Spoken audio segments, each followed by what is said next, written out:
Hi, consumer behavior class. We're moving on to chapter 10. And in this chapter, we're learning about buying, using, and disposing. We're all into that. Certainly, we love to buy things. We're all Amazon lovers, but we're going to talk about the behavior behind that.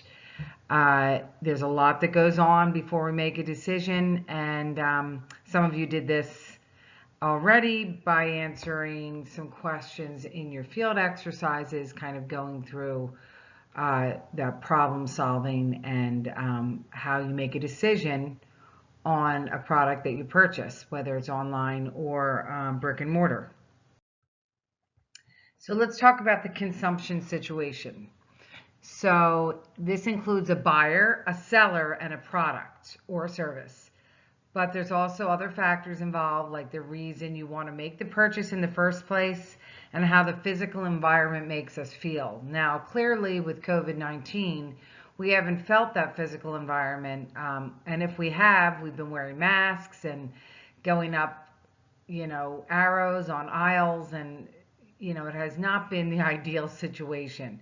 But as things unfold and things get better and malls reopen and stores reopen, retailers will be getting back to that physical environment. And I don't know about you, but I definitely miss that physical environment. But it's going to be weird as things reopen again. As far as sampling things or trying things, I know I was at TJ Maxx the other day. They do not have the dressing rooms open. I was at Costco the other day. Of course, they're not doing any sampling. So things are going to change for a while. And we'll see what happens. But let's talk a little bit more about that physical environment from yesteryear. Okay, so purchase and post-purchase activities. We tailor our purchases to specific occasions. So marketers understand our patterns and plan their efforts to coincide with situations in which we are most prone to purchase. Now, some of us are purchasing on the all the time basis. Recently, I feel like I have an Amazon package at my house pretty much every day between my children and my husband. But there are reasons that we purchase things. So let's talk about what happens. It's called the antecedent state. So the situational factors, such as usage, time pressures, maybe you need a gift for something, the mood that you're in, and then the shopping orientation. We're going to get into all these in just a little bit here. So let's move on to the second silo here. It says purchase environment. The shopping experience, of course. Is it pleasant? Is there music playing? Are the displays neatly set up? Is it easy to navigate around the store? Point of purchase stimuli. Obviously, signage is helpful for something like that. Like I said, sampling, maybe different clothing that is set up in a certain way, so that you can see how an outfit looks together. And then, of course, if you have a salesperson on the floor, that's helpful. Post-purchase process. So that's, are we satisfied? How do we end up throwing the product out when we're done with it?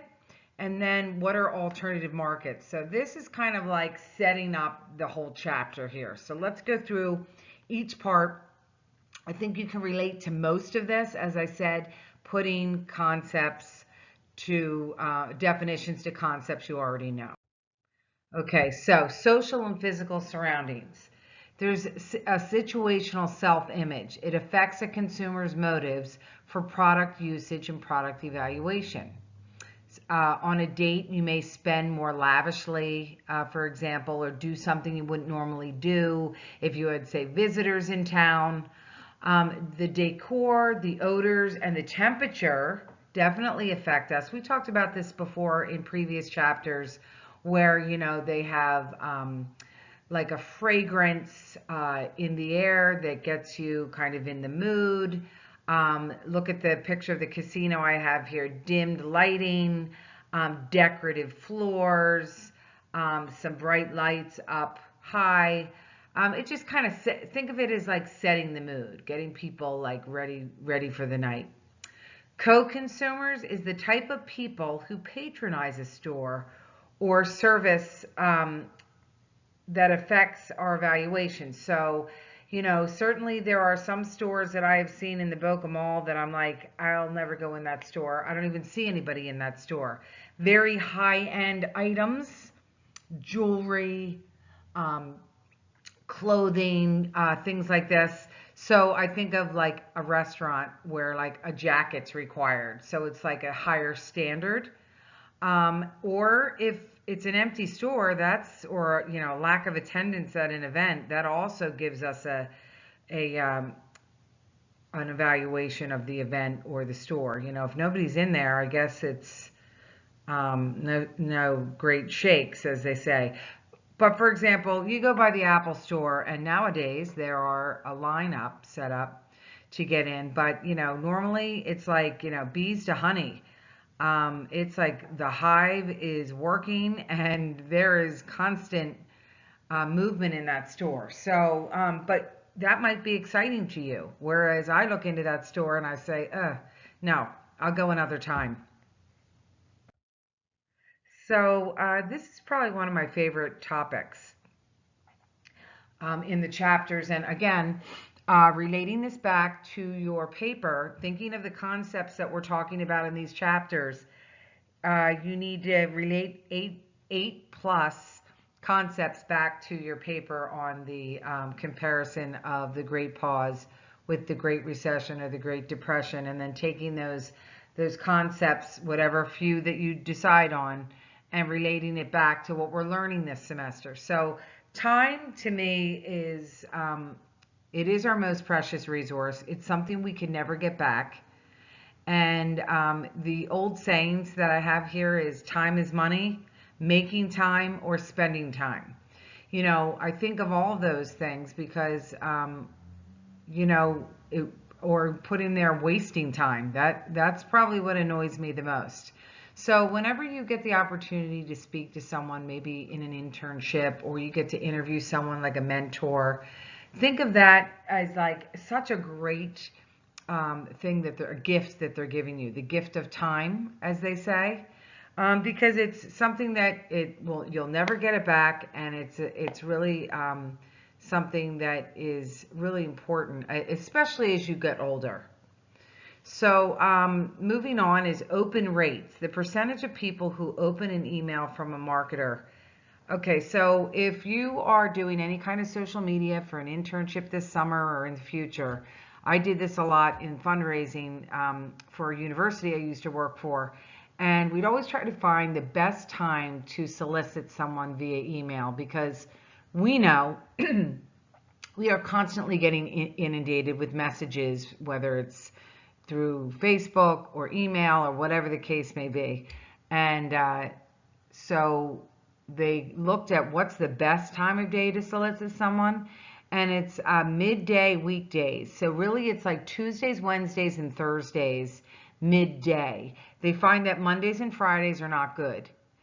Certainly not the weekends. So think about that if you have to create like an email campaign, to look at that as the best time to solicit, and it's been proven. Time style is how we use our time. And then time poverty, this is again a marketing term. It's a feeling that we don't have enough time. This happens often in our lives when we don't know how to plan properly. It's more of a perception than a fact. We have more options for spending these days in our time, so we feel a little more pressure for the choices. So, if you say, I ran out of time, or I didn't have enough time for this, and that's something that you don't really ever want to say to me or to your employer, because it's all about how did I manage my time? Sometimes I'm good at it. Sometimes, I run up against the clock. But, it is an art form. And I find that a lot of the marketing interns that I work with, a lot of their feedback is learning how to manage their time properly, and tackle the tasks that are given to them. I always tell them, it's all about experience and understanding and prioritizing things. So psychological time. I like how we have time flies, right? Our experience of time is subjective. Our immediate priorities and needs determine how quickly time flies. So time flies when you're having fun, but may drag on in some classes that you have to sit through. Hopefully not this PowerPoint presentation or my consumer class, but it's true. Sometimes it just takes forever and you're waiting and waiting and looking at the clock. And then other times you're like, oh my gosh, where did the night go? So it's subjective to what our priorities are and what we're experiencing. So the queuing theory, this is how marketers relate time psychologically. It's the psychological dimension of time. It's a mathematical study of waiting in lines. So believe it or not, there's a whole psychology behind waiting in lines or sitting in traffic. And retailers want to make your experience at the store a great experience. But if at the end of the experience you're waiting in a line forever, you're probably going to have like a bad taste in your mouth. You're going to feel rushed. And in some cases, I've been out with my husband at, say, an Old Navy, and we have one item, and it's just not worth it. You're kidding me. The line is like snaking through the whole front of the store. So it behooves a retailer to kind of manage that. And what they do is what do you think they do actually when you're waiting in line? I know what it happens to me is they have merchandise lined up, say at a TJ Maxx. So you don't feel like you're in line as long. You might have people up in the front kind of queuing people and saying, hey, this is open, that's open. Or you have the announcements that say, line 4 is open, line 6 is open. So it's really important that once you have the items that you want, that you end up paying for them and that you expedite the customer through the store. Some of you have worked in retail and may have some other ideas. Now they even have, flat screen TVs and things like that that allow you to kind of drift off a little bit so you don't realize that the time is taking so long.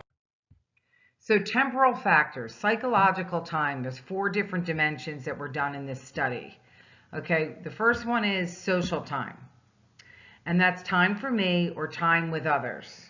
We think of on the weekends, Thursday nights, things like that. Temporal orientation, the significance that we attach to past, present, and future. Planning orientation is time management styles. Some of us are more analytic and some of us are very spontaneous. That is why it is important when we work in groups, for instance, whether it's at the workplace or in academia, that we understand people's planning orientation. Some people like to wait to the last minute and they're successful with it. Some people like to plan things out. Some people fall in the middle. But understanding people's time management style is really important to getting the job done. Currently, for example, I am working with a company doing some consulting work, and my time, they're paying me per hour. But the way I look at my time is that I want to know what I'm doing in a day or a week and plan out accordingly. And currently, I'm working with someone that's kind of not returning calls, not returning emails to the last minute. That's not how I work. So, finding that happy place, whether it's with your group or in a workplace, is really important. And understanding and asking the person, how would you like to structure our communication? Do you like a phone call? Do you like email? Do you like to be texted? Do you want to meet twice a week? Do you want to report every week? Understanding the style is really important because sometimes there's miscommunication. Like on my end, I'm feeling like the guy I'm working with is kind of like slacking here, and he's actually frustrating me because I want to get moving with this project and he's dragging his feet. But, maybe there's something else going on that I don't know about. So open communication, very important. The last study here is called polychronic orientation, and this distinguishes between multitasking versus doing one thing at a time. I say that a lot of us are multitaskers, just because of the way our society is always on, quote unquote. I personally do multitask, and partly because I'm, a mom and that's my personality. But I'm finding as I mature that I don't like the multitasking part so much because I don't feel like I'm present. I feel like if I'm running in several directions, I'm not giving time to what really needs to be given time. So I think there's a happy medium there as well, and finding that in the way that you kind of divide out your time is important.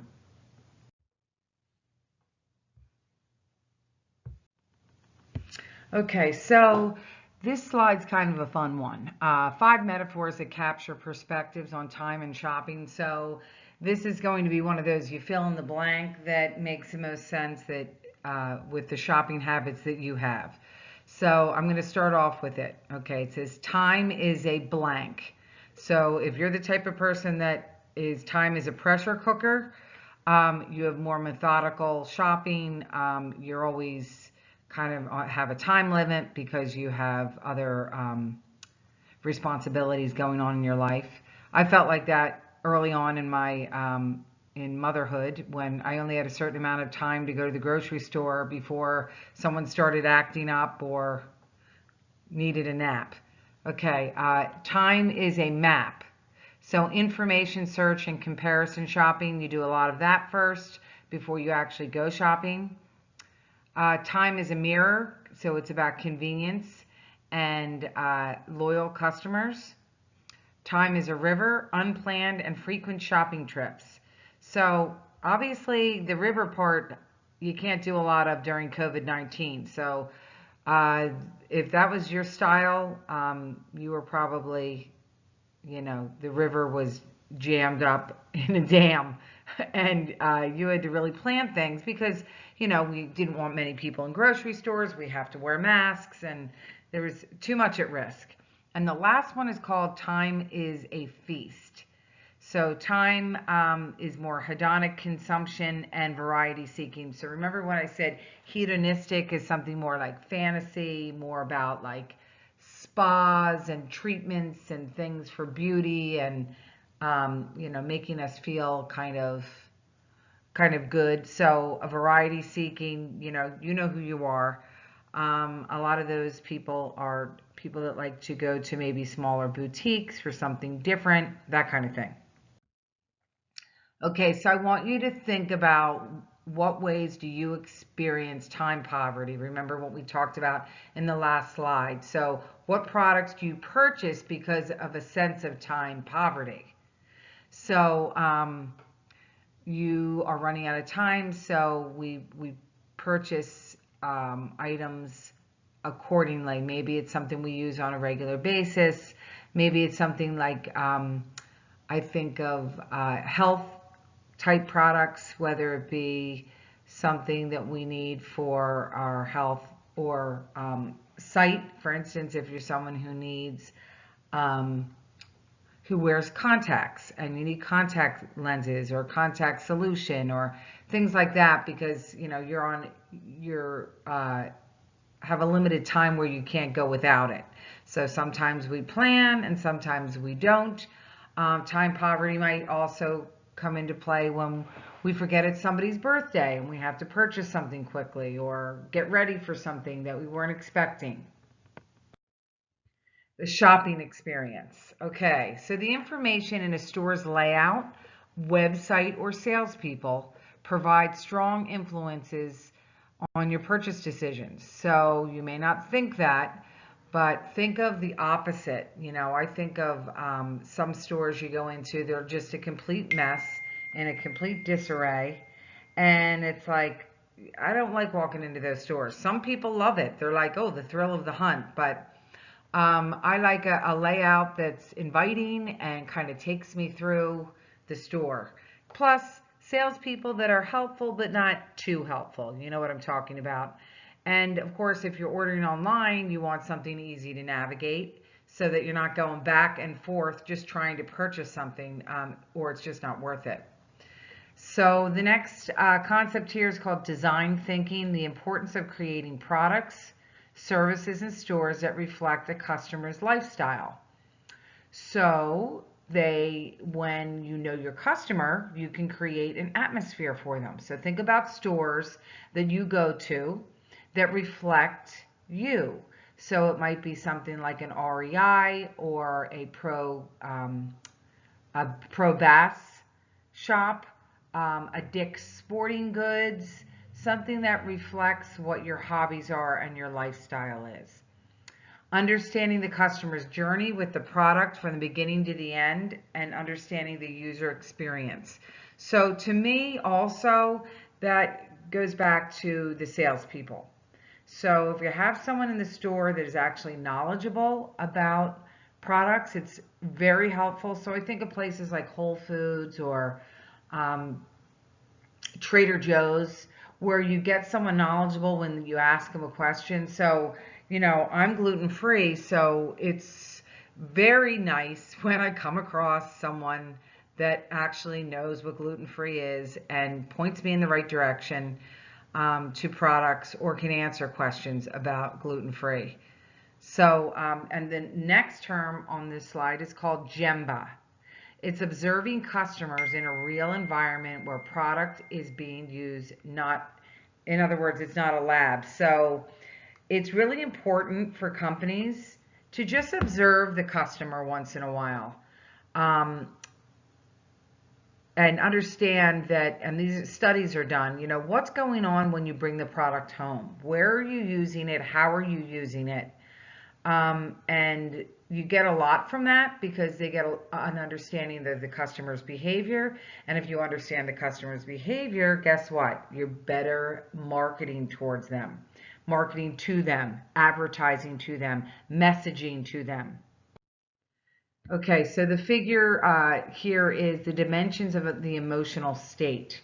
Our mood affects our experience. Absolutely.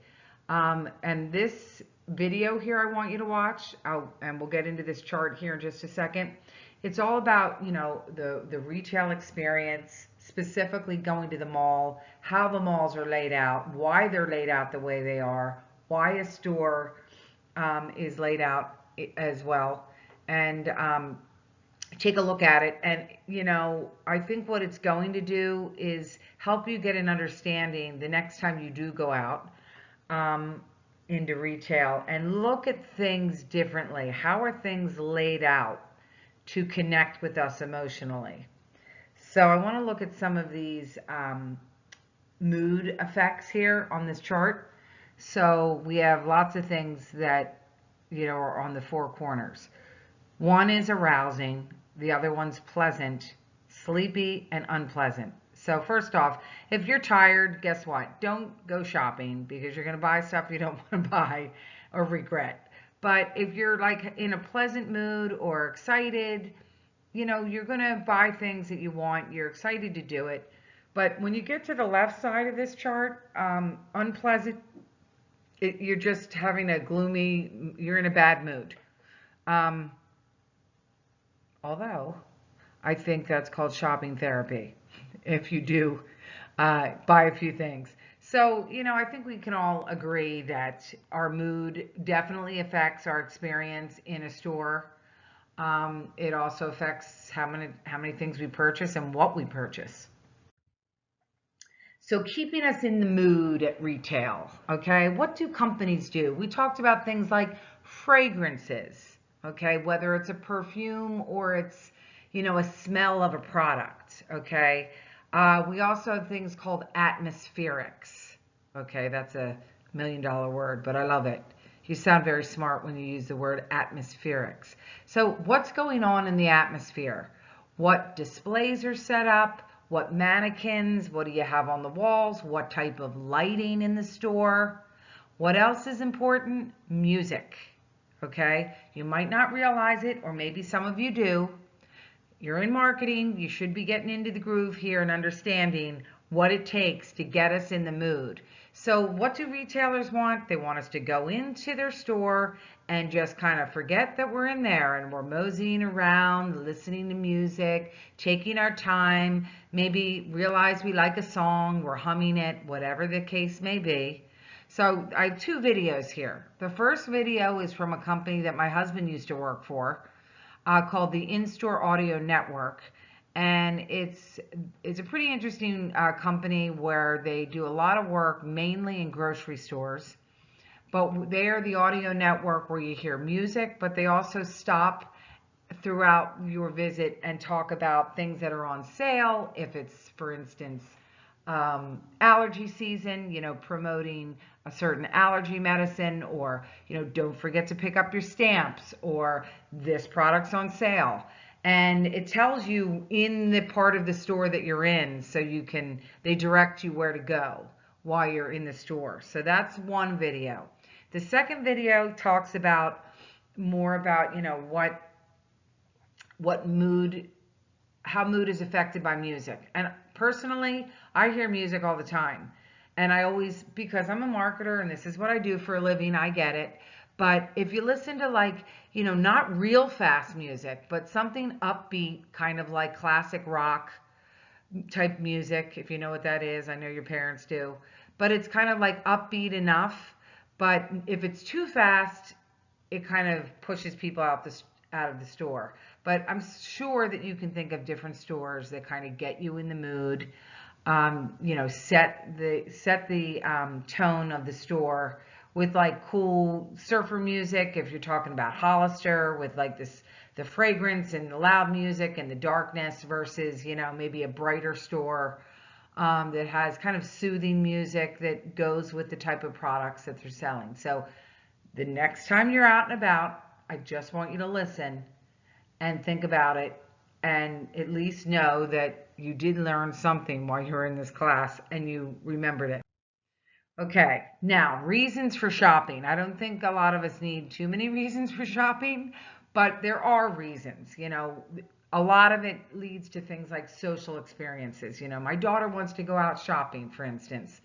Especially in like the suburban or rural areas where they have sprawling outdoor, like outlet type places now.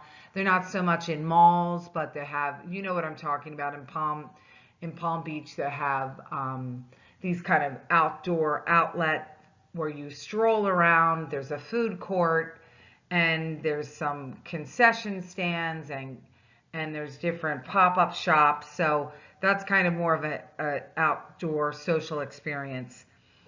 Sharing of common interests are a good reason to shop. Maybe specialized goods such as Williams-Sonoma for cooks, or maybe Dick's Sporting Good for the athlete, etc.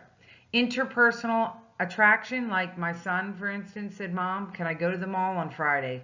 What's he going to do? Hang out with his friends. Hasn't seen them for like 3 months. As long as they wear their masks, I'm good with it. But way back in the 80s, they did so much in malls that, now malls are kind of dying. And that's for a whole other class, a retail marketing class I teach. But if we're talking about hangouts, that was the place to go. Instant status. So you shop maybe for valet services or personal shoppers, a glass of champagne, would you like to sit down, etc., etc.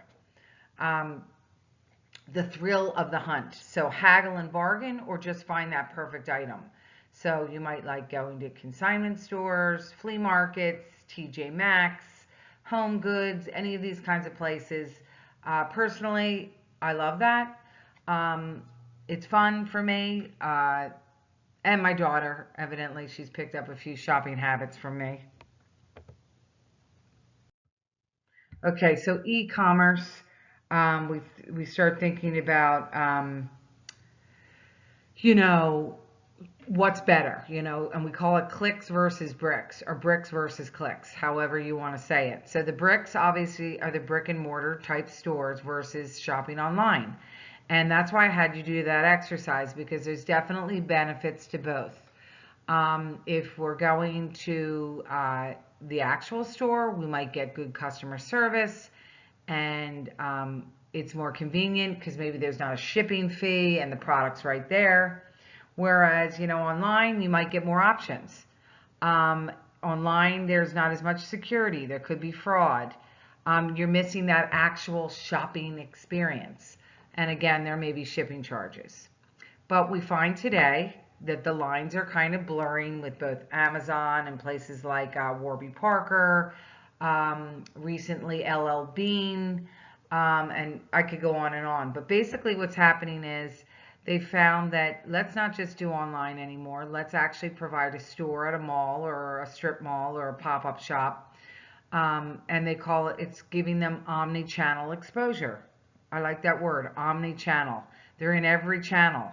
And boy, how important was that when COVID-19 hit, that you had an omni-channel opportunity for your customers still to get your product. So watch this video. This is a really good video. It kind of goes through some companies that have gone out of business. That would be the brick and mortar types because of the big guys like Amazon, and it discusses Amazon. But Amazon does have stores now in select cities. You use your Amazon Prime, you walk in, you pick up products, you walk out. They're finding success in it. Have been a few glitches. I don't know if any of you have been to these stores, but it's a pretty cool experience to watch. And there's a couple shots of it in this YouTube video. Okay, social shopping. Okay, so this is an emerging form of e-commerce, and it allows an online shopper to stimulate the experience of shopping with simulating the experience of shopping with others. So, for instance, trying on a garment via an avatar while assessing feedback from your social network. Group purchasing sites like Groupon or Living Social or Buy With Me. So I personally use Groupon, not a lot, but to get discounts and on a lot of different things. There's also different things in store that allow the customer to connect with their friends. And this video here is pretty interesting. I haven't seen a magic mirror myself, but it basically shows you at the retail level without trying something on what something would look like on you by holding it up to you. Well, especially now that we can't go into a dressing room and try anything on in stores. But, it's just another way to include AI into our lives. And I see more and more of that blurring. Okay, digital currency. So is cash obsolete? Cash is king. I love cash. But at the same time, I never have any. And digital wallets are really important too. And more companies are accepting, even smaller places are accepting Apple Pay and Venmo and PayPal, and we're doing peer-to-peer payment systems. I have PayPal and Venmo. I think I like Venmo more, although no, that's not true. I like PayPal because it's great. I've found when I don't have to pull out my wallet somewhere, they already have my information.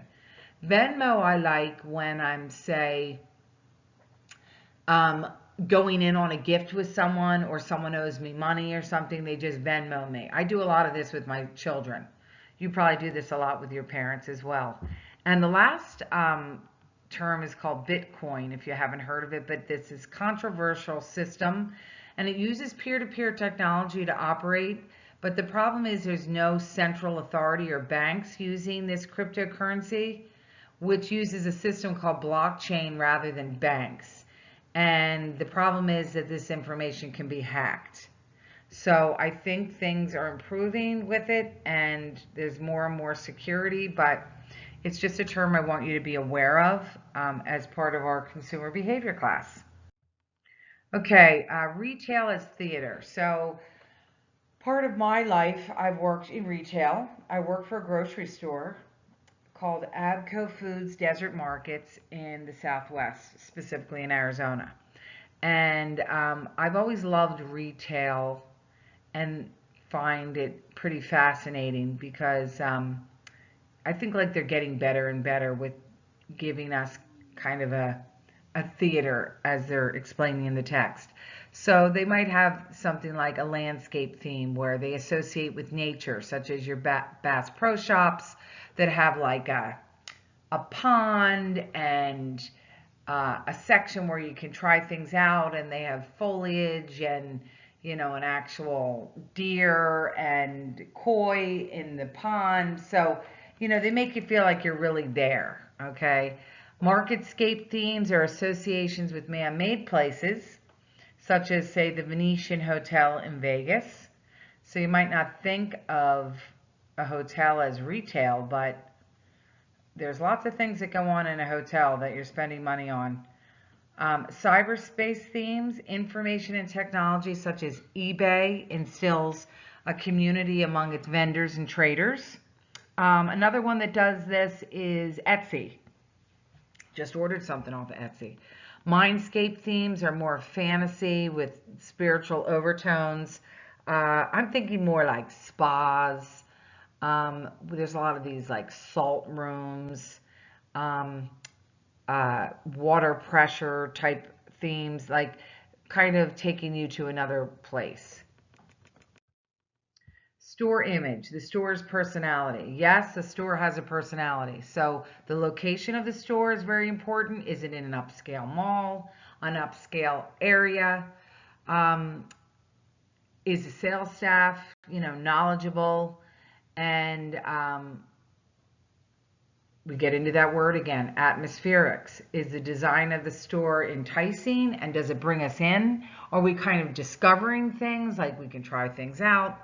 There's also things like activity stores where we participate in the creation of a product. So I think of things like Build-A-Bear.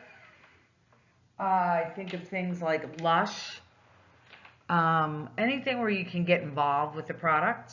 That's that DIY thing we were talking about, that engagement. Other tangible factors affecting our store evaluation could be, like I said, interior design, who's in the store, okay, return policies, credit availability. So let's get into in-store decision making. This is where I say, the rubber hits the road. That is the most important part for a marketer. When given that opportunity at the store, do you end up buying the product, and why?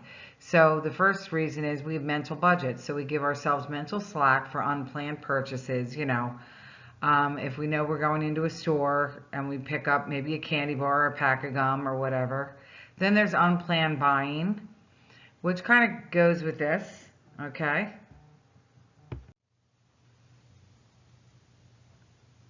Okay, that unplanned buying, we see a need in the store that we did not know we had. Oh yeah, I need light bulbs. Oh yeah, I ran out of batteries, whatever that might be. Impulse buying always takes place at the front of the store. That pack of gum, that Slim Jim, that candy bar, that magazine, it's always like triple the price. They put those high margin items at the front of the store for sure. And then lastly, the thing that will influence us in a store is the point of purchase stimuli. They call it POP. And that could be anything from displays, the end aisle displays, coupons, sampling. And I have this meal station here. I really like what they do at Publix, although, we don't really have a lot of choices down here in Florida for grocery stores. Or in my opinion, we don't. But that's one of the things I like that they do at Publix. They are sampling and they show you a quick, easy recipe for the night, and they put it all together for you. So that could influence you to pick something up quick and easy. And I like when they put things together that make sense. That cross-merchandising items. They might put, bananas or something in next to the yogurt and the dairy area. Or just other items that make you pick up something that you weren't expecting to. Okay, shopping apps and in-store technology. So I don't know how much you use apps in stores, but you might do it to find a better price or price match. But there is a technology that is used called beacons, and they're devices that they use in retail that communicate with our smartphone apps using Bluetooth signals. So I have a picture here that, and in some stores it's different. They show you where things are on sale, where you should go, that you have a coupon for something. So pretty interesting technology. And then again, a lot of people don't want to be bothered and they don't want messaging while they're shopping. Ownership in the sharing economy. So this is something that has been around for, not a really long time, but I like the idea of it. And I find that millennials and Gen Zs are definitely not interested in owning something. There's a lot more apartments and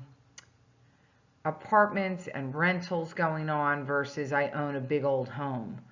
Again, sharing economy with zip cars and Airbnb and these kinds of things. The scooters, rent the runway where you can rent a dress and return it. So this is also called collaborative consumption and peer-to-peer commerce. So like I said, it's not brand new, but it hasn't been around for a really long time either. So a lot of you definitely use Uber and a lot of other companies and businesses kind of bloomed out of this sharing economy. So our last couple of slides are all about how do you dispose of products. So do you think about how you're going to dispose of a product when you purchase it? Not sure how many of us do that, but here's an example of a company that took made watches out of the little pods that you use in a Keurig. So it's called upcycling, and it's kind of like, we don't want to ever throw anything away. What can we do with it? Be creative. So recycling is very important. We do a lot of that here in Palm Beach County and throughout the United States. Some places are more strict than others. Some people pay you to recycle. I like some of the companies out there like DSW and H&M that give you a discount or points if you bring in shoes or garments. I think American Eagle if you bring in jeans. So there's a lot of companies that do that. Upcycling is that combination to create something new. I like the show Flea Market Flip. I don't know if you've ever seen it, but it's basically taking something old and making it new by refurbishing it, adding a few bells and whistles, as they say. And then there's lateral cycling. So that's the underground economy, the flea markets, what they call re-commerce with like places like Craigslist, selling online, Poshmark. Then there's a swishing movement where people are having organized parties around exchanging clothing or other personal items because you don't need them anymore. You've grown out of them. It's a different stage in your life. Maybe your kids have grown. A lot of times there's free items as well. So this is kind of an interesting way to look at things. I absolutely love going to flea markets, and it was a fun thing to do in Pennsylvania. We would go to, my husband and I, and antiquing for that matter. So I guess I'm showing my age. Okay, and lastly, the underground economy is a form of flea markets and other used product sales formats is a significant element in the U.S. market. So I think of things like the farmers markets that are in a lot of the towns around here. Wellington has one. I know Delray does. A lot of places where you have like food trucks and different